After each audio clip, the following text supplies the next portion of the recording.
Hoi. Alsjeblieft. Dankjewel. Doei. Doei.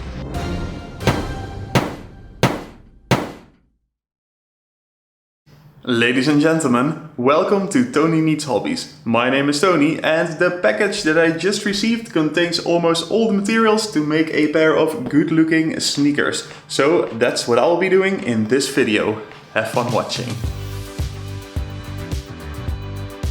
Let's go ahead and take a look inside the box. The box contains a leaflet with some brief instructions and a brown paper bag with the necessary materials. A hole punch tool, waxed nylon thread and a needle, brass eyelets, the soles and insoles, and leather large enough to make the full upper of the shoes. SneakerKit offers a variety of leathers. I opted for a beautiful piece of black nubuck. The kit I chose is the most comprehensive one, but doesn't contain the following necessary tools: templates, an owl, sharp knives and blades, tape, and a pair of scissors. But most people will have these tools anyway. Now let's begin with the first step in making these sneakers, cutting out the templates. The PDF contains a few models in one template and you can decide for yourself if you want to follow these instructions or design something totally different. Take a look on Instagram by using #SneakerKit and you will find some wild designs. I will go for the default model because I don't have any experience with designing shoes yet. The templates for the appropriate shoe size can be downloaded from SneakerKit's website www.sneakerkit.eu, where you can also buy these kits. They ship them worldwide. This video is not sponsored, so I will do my best to give an honest review of this kit that actually started on Kickstarter a few years ago. The template that is in the file is for the right shoe. For the left one you will have to flip it when transferring the template to the leather, but before that I will transfer the paper templates onto some cardboard to give it more rigidity.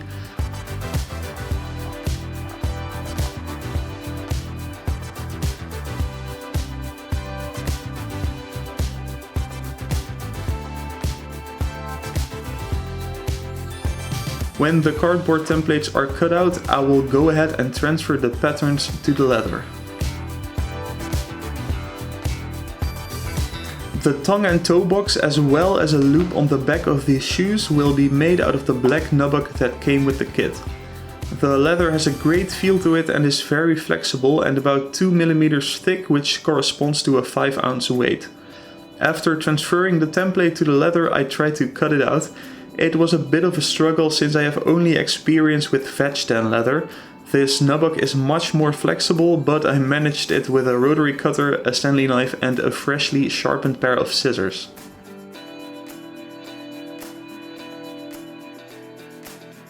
Then onto the rest of the upper. This project was used as an excuse to buy a new hide. This is an awesome 2 mm or 5 ounces thick piece of dyed veg tan leather.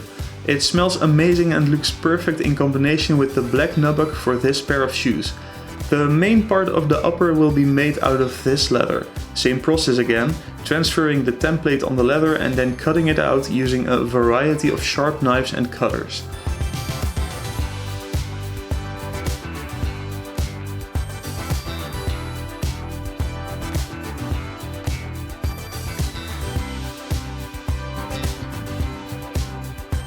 When all the pieces are cut out, I will transfer the location of the stitching and lace holes with an owl. To make stitching the upper to the sole easier, I will also punch open the very convenient pre-marked holes in both soles with the owl.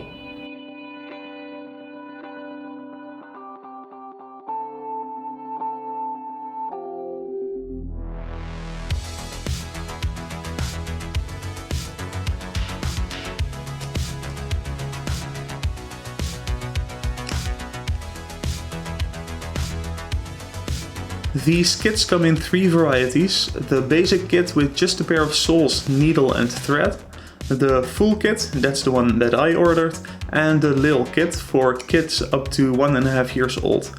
The reason I ordered the full kit is that it came with this German-made hole punch. I didn't have one yet, but have wanted one for a while, and like for the leather, I needed an excuse to get one. I'm going to use these pliers to punch open all the stitching holes with the 1.5mm sponge. Since I will be adding lacing eyelets, I need to cut some 3.5mm holes as well.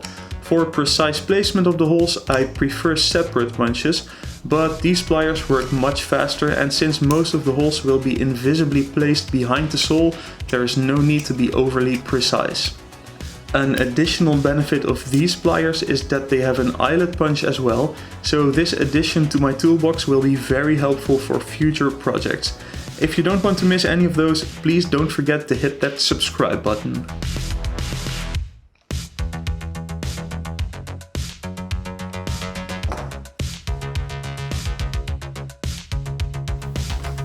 This kit is really intuitive.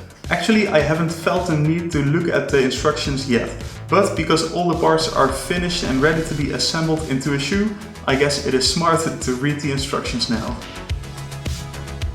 Right now I'm at instruction number 7, getting the thread out and measuring 3.5 times the outline of the outsole. Then I can start with stitching both parts of the upper to the outsole. Since more than enough thread is provided, I will use a bit more just to be on the safe side.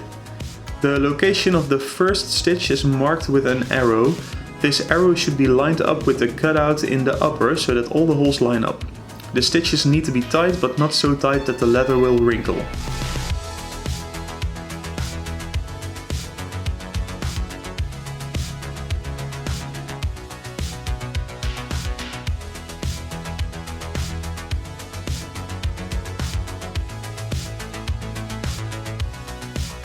With the long needle, the black nubuck will be stitched to the sole quite easily, at least for the first row of stitches.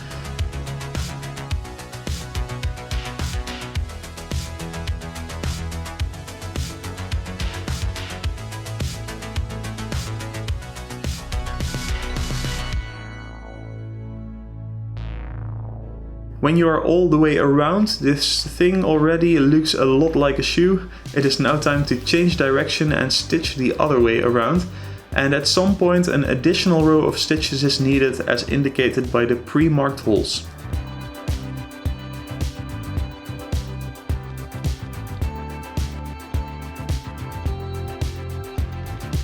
When those are done, it is time for the most difficult part, the second row of stitches in the nose area.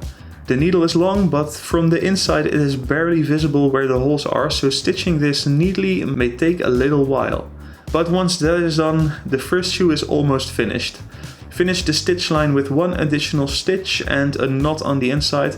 With a lighter I melt the thread together and rub it down.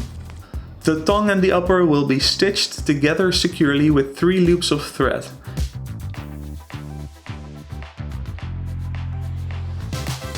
Then it is melted and flattened with the back of a lighter. When that's all done, I will add a nice detail to these shoes, the back loop. Stitching holes will be marked with an awl, then cut out with the pliers, and with some nice decorative stitching, the loop is stitched to the back.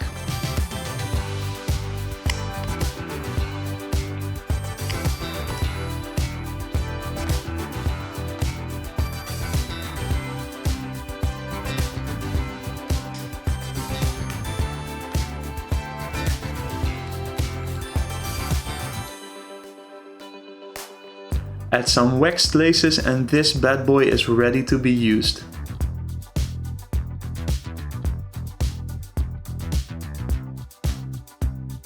Alright, the first one is done and it looks awesome. I will speed up the video while I'm making the second shoe, and when both shoes are done, I will let you know my thoughts on this sneaker kit, as well as some things that I would have done differently knowing the things that I know now. Let's get to work.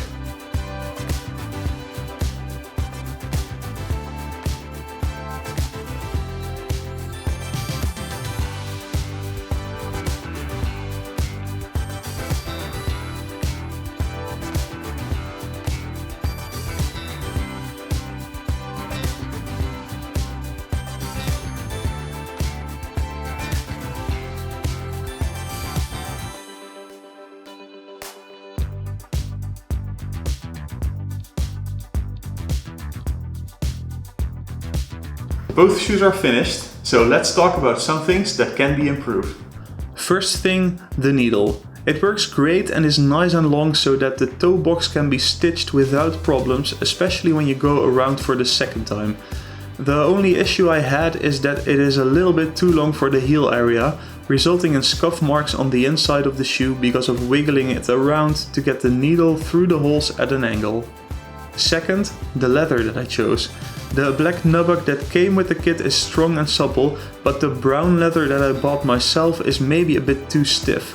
Because of this, it might take a while to break it in, but I do really like the bicolor look of these shoes. Also, next time I would buy one size larger. If I compare the sole to my other shoes, it is a bit shorter and it feels a bit tighter. Third and last remark is that in the future I would try to glue the upper to the sole.